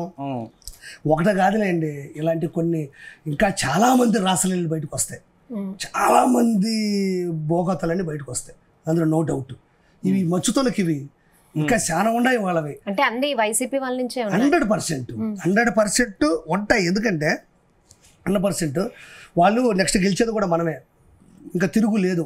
వస్తే అటు ఇటు 2-3 సీట్లు అటు ఇటు పోతాయి అనుకున్న ఆలోచనలతో వాళ్ళు వెనక ముందు చూసుకోకుండా దిక్కుమాలి పనులన్నీ చేశారు వాళ్ళు. లేకపోతే వయసుకొచ్చిన బిడ్డలు ఈవిడికి ఉన్నారమ్మా, వాణి గారికినో శ్రీనివాస్. కనీసం మనం ఏం పని చేస్తున్నాం మన అనేది ఉండాలి కదా. సపరేట్గా ఇల్లు కట్టుకొని ఇంట్లోనే ఆవిడని పెట్టుకొని ఇంకా అక్కడ సంసారమే చేస్తుంటే, అదే నేను చెప్పింది, బయట వాళ్ళు చేస్తే ఇది పెద్ద విషయం కాదు. వాళ్ళు కొట్టుకుంటారు, కోర్టుకు వెళ్తారు, అవన్నీ ఉంటాయి. మెంబర్ ఆఫ్ లెజిస్లేటివ్ కౌన్సిల్లో ఉన్నాడు, ఒక ఎమ్మెల్సీలో ఉన్నాడు, ప్రజాక్షేత్రంలో ఉన్నాడు, ప్రజల మద్దతుతో ఉన్నాడు. కాబట్టి నువ్వు గొప్పవాడు మీరు పైన పెట్టింది అతను గొప్పవాడు కాదు అని తర్వాత నేను దించేసేయాల్సిందే. జగన్మోహన్ రెడ్డి ఫస్ట్ అతను సస్పెండ్ చేయాలి పార్టీ నుంచి. ఒరిజినల్గా జగన్మోహన్ రెడ్డిని సస్పెండ్ చేసేసారు జనాలు. నాకు తెలిసి అతనికి ప్రతిపక్ష హోదా లేనట్టే తన కింద పనిచేసే వాళ్ళని కూడా సస్పెండ్ చేసే హోదా కూడా కోల్పోయాడని నేను అనుకుంటున్నాను. అంతెందుకమ్మా, ఇప్పుడు పవన్ కళ్యాణ్ గారు 3 పెళ్లిళ్ళు అయినాయి, చంద్రబాబు నాయుడు గారు వెన్నుపోటు పొడిచాడని పదే చెప్పి జగన్మోహన్ రెడ్డి గోరట్ల మాధవ్ నుంచి, అంబటి రాంబాబు నుంచి, దువ్వాడ శ్రీనివాస్ వరకు ఏదైనా ఒక స్టేట్మెంట్ వదిలాడా? నేను వీళ్ళని సస్పెండ్ చేస్తున్నాను, వీళ్ళని నేను తీసేస్తున్నాను, ఇది నేను పూర్తిగా ఖండిస్తున్నాను, ఇది తప్పు, ఇది విజయసాయి రెడ్డి మా నెల్లూరు విజయసాయి రెడ్డి ఆఖరికి నీ అమ్మ పడవ అది ఎంత రోత అంటే అది ఎంత రోత విషయం జరిగింది అక్కడ. ఈ మదన్మోహన్ శాంతి కాదు, ఎంత రోత అది. ఆయన వచ్చేసి ఆ బిడ్డలు నా బిడ్డలు కాదండి, ఏంది కర్మ, చదువుకునే పిల్లకాయలు ఉన్నారు, ఇళ్ళల్లో మహిళలు ఉన్నారు, గృహిణులు ఉన్నారు, ఉద్యోగం చేసే ఆడవాళ్ళు ఉన్నారు, చిన్న పిల్లకాయలు ఉన్నారు. ఇప్పుడు టీవీ చూస్తే నేర్చుకునే లోపల వచ్చేస్తున్నాయి ఆడ వైఎస్ఆర్సీపీ వాడవి. ఎవడన్నా భక్తి ఛానల్ పెడదామని పొరపాటు పక్క ఛానల్కి వెళ్తే చాలు డిఎన్ఏ పరీక్షలకు రా అంటే ఎవడు టీవీ పెట్టాలన్నా దెబ్బకు భయపడిపోతున్నారు. ఒక పక్క ఏమో డిఎన్ఏ పరీక్షలకు వస్తావా లేదా, ఈ బిడ్డలు నీ బిడ్డలే నీకే పుట్టారు అని ఒక చోటు ఉంటే మమ్మల్ని అందరినీ పక్కన పెట్టేసి ఆవిడ తప్పారు పెట్టుకోండి. ఒక ఛానల్లో వస్తుంటే ఇంకో ఛానల్లో వచ్చేసి కన్యాశ్రీకరణ ఒక ఛానల్ అంటూ ఉంటే, ఒక ఛానల్లో పూర్తిగానే హెచ్డి క్వాలిటీతో మూవీ వస్తుంటే, అంటే ఒక్కొక్కటి అసలు ఇంత టైం కూడా గ్యాప్ ఉండట్లేదు వాళ్ళకి చూడడానికి. ఎన్నికల్లో మీరు బాగా జగన్ ని టార్గెట్ చేసినట్టున్నారు. నేను దాకా చెప్పిన, నేను ఆయన టార్గెట్ చేస్తే ఆయన మంచోడైతే నేను టార్గెట్ చేయలేదు మాత్రాన అంటే ఇప్పుడు నేను టార్గెట్ చేస్తే ఓడిపోతాడా? చెడ్డోడు కాబట్టి ఓడిపోయాడు. నాలాగా నేను ఒక్కడే కాదు, టీడీపీ తరపు నుంచి జనసేన నుంచి కొన్ని 100 మంది పోరాడారు. బాగా అంటే మీరు బాగా నమ్మారు కూటమి వస్తుంది టీడీపీ గురించి, కానీ ఎలా వచ్చింది మీకు ఆ కాన్ఫిడెన్స్? నేను నెల్లూరుకి నేను ఒకసారి తిరుమలకి వెళ్ళి అదంతా చెక్ చేస్తుంటే ఒక రోజు ఉంటే అర్థమైపోయింది అక్కడ పరిస్థితులు ఎలా ఉన్నాయి, మన వాళ్ళు భోగవతం ఏంది, మన వాళ్ళు ఎలా బిహేవ్ చేస్తున్నారు. అంటే ఎక్కడైనా ఏ ప్రభుత్వం వచ్చినా ఏ కులం మతం వాళ్ళు వచ్చినా కూడా తిరుమల జోలికి ఎవరు పోలే ఇంతవరకు. ఈ రోజు వరకు ఎవరు పోలే. ఎంతమంది సీఎంలు లేరు చెప్పండి మీరు. ఇప్పుడు టి అంజయ్ గారు, దామోదర్ సంజయ్ గారు, నీలం సంజయ్ రెడ్డి గారు, టంగుటూరి ప్రకాశం, ఎంతమందిని పోండి, టంగుటూరి ఇప్పుడు ఎంతైనా పోండి మీరు. ఇప్పుడు ఫర్ ఎగ్జాంపుల్ పైన ఎంతమంది టీటీడీ బోర్డు మెంబర్లు పనిచేశారు, ఎంతమంది టీటీడీ చైర్మన్లు పనిచేశారు, కింద ఎంతమంది ఎమ్మెల్యేలు పనిచేశారు. ఏ ఒక్కరూ కూడా ఏది చేసినా ఏ తప్పు జరిగినా వెంటనే సరిదిద్దుకునే వాళ్ళు తప్ప ఈ విధంగా దౌర్భాగ్యమైన పరిస్థితుల్ని ఎవరు చేయలే. అప్పుడు నాకు పైకి వెళ్ళినప్పుడు అన్నదానం కానించి పరకామణ కానించి అసలు మరి దారుణం అదే. ఎంతమంది సీఎం అలా మీరు చూడండి, నేను చెప్పండి. అపోజిషన్లో ఉన్నోళ్ళు వచ్చిన వాళ్ళు ఉన్నారు, పొజిషన్లో ఉన్నోళ్ళు దిగిన వాళ్ళు ఉన్నారు. ఎంతమంది సీఎంలు ఇటు నుంచి ఇటు పోతున్నా సరే, ఎవరున్నా సరే దాని వరకు దాన్ని ఇబ్బంది పెట్టలే. అప్పుడు నాకు అర్థమైంది, ఓహో ఇదే ఇంత ఇబ్బందులు ఉందంటే ఆంధ్ర రాష్ట్రం పోబోతుంది, కాబట్టి ఇది పెద్ద దెబ్బే జరగబోతున్న ఒక ఆలోచన. దువ్వాడ శ్రీనివాస్ ఎమ్మెల్సీగా ఎన్నుకున్న తర్వాత వైసీపీ కోల్పోయిన తర్వాతనే ఈ అంశం వెలుగులోకి వచ్చింది. అంతే దీని వెనుక కూడా రాజకీయపరమైనటువంటి కుట్ర ఉంది అనేది కూడా కొంత నెగిటివ్ ట్రోలింగ్ నడుస్తుంది. ఇప్పుడు నిజంగానే చాలా ఏళ్ల పాటు ఆ మాధురితోటి కలిసి ఉంటే అప్పుడు రాని టాపిక్ ఇప్పుడు ఎందుకు వచ్చింది? ఏది మాధురి వర్సెస్ దువ్వాడ శ్రీనివాస్ది. అవునా, వైసీపీ అధికారంలో ఉన్నప్పుడు రాని టాపిక్లు ప్రభుత్వం కోల్పోయిన వెంటనే వచ్చేస్తున్నాయి ఇవన్నీ బయట. అధికారం కోల్పోయినా వచ్చిన ఇప్పుడు జరిగిన వాస్తవం అతను చేసిన తప్ప కదా, అది ఇప్పుడు వస్తే ఏముంది? వాళ్ళు ఇప్పుడు ఊపిరి పీల్చుకున్నారేమో, వాళ్ళకి ఇప్పుడు టైం వచ్చిందేమో, లేకపోతే వాళ్ళకి ఇప్పుడు ధైర్యం వచ్చిందేమో, ఆ టైంలో ప్రశ్నిస్తే చంపేస్తాను బెదిరింపులు వచ్చినాయేమో. అర్థమవుతా నేను చెప్పింది. ఇద్దరు ఆడపిల్లకాయలు ఇంట్లో పెట్టుకొని ఇప్పుడు ఆ ఎమ్మెల్సీ ఎవరు ఇప్పుడు ఆ శ్రీనివాస్ అనే వ్యక్తి వైఎస్ఆర్సీపీలో ఉన్నాడు. అతను ఏదో పైన కూడా సౌమ్యుడు అని చెప్పున్నాడు, ఆల్రెడీ చాలా మంచివాడు, మనోడి దగ్గర నేనే దగ్గర మంచి పనులు చెప్పిస్తానని చెప్పున్నాడు. ఇవన్నీ చూస్తే భయపడదా? ఒక ఆడమనిషి, ఒక గృహిణి, ఇద్దరు ఆడపిల్లకాయలు పెట్టుకున్న ఒక తల్లి వైఎస్ఆర్సీపీలో బలోపేతంగా ఒక వ్యక్తి బాగా బలంగా తిరుగుతానని తెలిసినప్పుడు భయపడ్డా? సో ఓడిపోయారు కాబట్టి ఇప్పుడు ధైర్యం వచ్చింది. అయి ఉండొచ్చు, అందులో తప్పే ఉంది అంటున్నాను నేను. ఇప్పుడు వైఎస్ఆర్సీపీలో ఉన్న ఇద్దరు భార్యాభర్తలు, ఆవిడ వైఎస్ఆర్సీపీలో ఉన్నట్టే భార్య అయినా కూడా, అప్పుడు అతను చెప్పు ఉంటుంది, లేకపోతే జగన్ దృష్టికి తీసుకెళ్ళి ఉంటుంది, లేకపోతే పై అధికారులు తీసుకెళ్ళి ఉంటుంది, లేకపోతే వీళ్ళ అమ్మ నాన్నకు తెలిసి ఉంటుంది, వాళ్ళు ఎవరు స్పందించలేదు. కానీ ఏది ఏవైతేనేమి తెలుగుదేశం ప్రభుత్వం చేసినప్పటికీ కూడా అక్కడికి వెళ్ళి చూస్తే రాంగ్ జరిగిందా లేదో, అతను తప్పే కదా బయటపడింది. ఇప్పుడు ఆవిడ వచ్చేసి ఇతను నాకొద్దు అని అనలేదే, ఇతను నాకు అంటే తెలుగుదేశం అండ చూసుకొని ఇతను నాకొద్దనే అనలేదు, లోపలికి వచ్చి తప్పు నిరూపించింది. పోనీ ఆ పిల్లకాయలు లోపల పోతే ఆయన బయటకు వచ్చాడు, అక్కడ లోపలే ఉన్నారు మనం తెలియకపోవచ్చు. వెంటనే ఈ మాధురి అనే వ్యక్తి ప్రెస్ మీట్ పెట్టింది కదా, అక్కడ అమ్మాయి ఉన్నాయన్న విషయం తెలియదు. ఇంత బట్టబయలుగా ఇంతవరకు ఎవరు చెప్పుండ్రు విధంగా ఇంత బట్టబయలు ఒప్పేసుకుంది. అడల్టరీ అనింది, అడల్టరీ అంటే మీకు తెలియదు ఏం కాదు, మేము ఇద్దరు అడల్టరీ చేసుకుంటున్నాం అంటుంది, సహజీవనం కాదంటుంది, ఆయనకి విడాకులు రాదు నాకు విడాకు, ఆవిడే చెప్పేసింది. ఒక్క ఆడ మనిషి మేము గుర్తుందే, నేను మళ్ళీ చెప్పు తీసుకొని కొడతానింది. ఎవరిని? వాణి గారిని. నేను ఎంత దూరమైనా వెళ్తాను, నేను చెప్పు తీసుకొని కొడతాను అనింది. ఇప్పుడు ఈయన అధికారికంగా విడాకులు తీసుకోకుండా ఆవిడ నుంచి ఇక్కడికి వెళ్తా ఒక మనిషిని పెట్టుకొని చెప్పు తీసుకొని కొడతా అనేది ఎంతవరకు సమంజసం మీరు చెప్పండి. ఇది ఒకటో పాయింట్. రెండో పాయింట్, ఇప్పుడు అక్కడికి వెళ్ళి ఒక్కసారిగా ఇంటి మీద పడినంత మాత్రాన పడడం తప్పే, నేను ఒప్పుకుంటా. సరే అక్కడ ఏం జరుగుతుందో తెలియదు. వెంటనే ఏం జరిగింది? ఆవిడే ప్రెస్ మీట్ పెట్టి జరిగిన తప్పు అంతా దాన్ని పోసగుచ్చినట్టు చెప్పింది. అది తప్పు ఇలా ఏం చెప్పలేదులే, అది గొప్ప విషయంలో ప్రవర్తించింది, ప్రదర్శించింది ఆవిడ. అది ఇంకంతకన్నా ఏం చెప్తారు? మళ్ళీ వాళ్ళ కూతురు తిట్టారంట, సూసైడ్ చేసుకుంటాను ఆవిడే చెప్తుంది. శ్రీనివాస్ కూడా విమర్శించారు, పవన్ కళ్యాణ్ 3 పెళ్లిళ్ళు చేసుకుంటారు. అదే అమ్మా, చేతిలో డబ్బులు అధికారం ఉన్నప్పుడు దిక్కు దిశానం తెలియలే. ఒకసారి అప్పుడు కూడా ఈవిడ పరిచయం అయి ఉంటది. ఇప్పుడు మీరు గమనిస్తే ఈ 5 సంవత్సరాల్లో నాకు తెలిసి ప్రతి సంవత్సరం ఆ మాట ఉంటాడు అతను. అంటే ఈవిడ తగిలి కూడా 3-4 సంవత్సరాలు అయి ఉంటుంది, లేకపోతే 2014 2015 కూడా ఉండి ఉండొచ్చు. కానీ మనకి ఇలాంటి అఫేర్ ఉందని తెలిసినా ఎదుటోళ్ళు అధికారికంగా వాళ్ళు చూసుకొని వెళ్ళిపోయినా మనోడికి అది కావాలా. ఇప్పుడు గట్టిగా దెబ్బ తగిలేసరికి మరి ఏం చేద్దామండి, ఆయనకి ఏం సమస్యలు ఉన్నాయో నాకేం సమస్యలు ఉన్నాయో అంటున్నాడు. కర్మ అమ్మ కర్మ. సొంత భార్య పైన కూడా విమర్శలు చేశాడు. భార్యకు పదవి వ్యామోహము, డబ్బుల పిచ్చి, ఆస్తుల పిచ్చి, ప్రాపర్టీస్ నా ఆస్తులే కావాలంటే కూడా సొంత భార్య మీద ఫస్ట్ టైం అధికారం కోల్పోయిన తర్వాత మొన్న ఇష్యూ తోటి భార్య మీద తీవ్ర అలిగేషన్ పెట్టాడు. భార్య మీద కేసు పెట్టాలి అంట, బిడ్డల మీద కేసు పెట్టాలి అంట. పదవి వ్యామోహం ఉంటే ఆవిడ పదవి వ్యామోహంతోనే నీ దగ్గరకు వచ్చి గొడవ పెట్టుకుంటుంది. కానీ నా భర్త ఏరే వాళ్ళతో ఉన్నారు అని చెప్పిన తర్వాత కూడా ప్రూఫ్స్తో సహా వచ్చింది. ఇప్పుడు ఇప్పుడు ఒక ఆడమనిషికి, ఒక భార్యకి పదవీ వ్యామోహం మీద ఉన్న కోపంతో జరిగే విధ్వంసం వేరు. అతను చెప్పింది, పదవీ వ్యామోహంతో నాకు పదవి ఇవ్వలేదన్న కోపంతో చేసే, అంటే ఇప్పుడు ఇద్దరు కూతుర్లు, వయసుకొచ్చిన కూతుర్లు కూడా అమ్మా ఆయనేమో పదవి కొట్టేనాడు, నీకేం పదవి ఇవ్వలేదు, గొడవ పెట్టుకుందాం అన్నారా? కూతుర్లు, వయసుకొచ్చిన కూతుర్లు పదవి వ్యామోహం ఉంటే దాని ద్వారా చేసే విధ్వంసం కానీ, దానితో చేసే కోపం కానీ, గొడవ కానీ అది వేరే ఉంటుంది. ఇంటి మీద పడ్డప్పుడు నువ్వేదో సొంతంగా ఒక కాన్వాయో, ప్రభుత్వం ఒక వెహికల్లో ఒక ఇల్లు ఇచ్చిందంటే దాన్ని దోషం చేస్తే ఒక రకం వెహికల్ నీకు ఇచ్చారు, నాకు ఇల్లు కదా అని లోపలికి వెళ్తే అభ్యర్థితో బయటపడినటువంటి అప్పుడు ఆవిడ ప్రెస్ మీట్ పెట్టింది కదా. పదవి వ్యామోహం అంత సీనియం లేదులే పాపం ఆవిడకి. ఆ పిల్లకాయల జాబ్ కూడా ముఖ్యం ఆవిడకి.